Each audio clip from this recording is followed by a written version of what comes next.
Okay, so on day 2 of OpenAI's 12 days of announcements, they announced RFT, reinforcement fine tuning, and this is actually a really big deal. Let me tell you why. Until now, reinforcement learning or reinforcement fine tuning was only really available to the big companies. And this is, for example, how OpenAI trains their own models. The way reinforcement learning works more or less is giving a reward for doing the right thing and giving a punishment for doing the wrong thing. But not really punishment. Let's change the wording around. It's about incentivizing the right way of thinking over de-incentivizing the wrong way of thinking. For those that don't know what fine-tuning is a way to take an existing model, for example ChatGPT 4.0, and training it to understand more in your domain. And fine-tuning is used to better train models to work in our specific use cases. So fine-tuning until now has pretty much been teaching models how to memorize the right answers.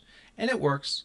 But reinforcement learning is way more powerful because it's actually teaching the model to think, or it's teaching the model how to think or how to approach a problem. So reinforcement fine-tuning is a new tool available by OpenAI for us to use on their website. You don't have to be a data scientist. It's actually really cool. They make it very accessible. You provide a data set, you provide pretty much a question, an answer, an instruction, and then you use a tool called a grader, which pretty much grades the model's answers during the training.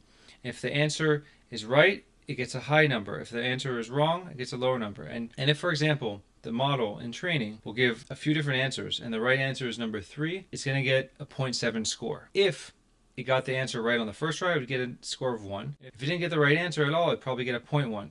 And this way, the model learns, okay, this is the right way of approaching it, and this is the wrong way of approaching the problem. So that's reinforcement fine-tuning. It's being rolled out to alpha testers, people with very specific use cases, and as time goes on we'll be able to use it for our own use cases. I'm sure it'll be available to everybody. It's really exciting to be able to use reinforcement fine-tuning because until now, like I said, available to the select few.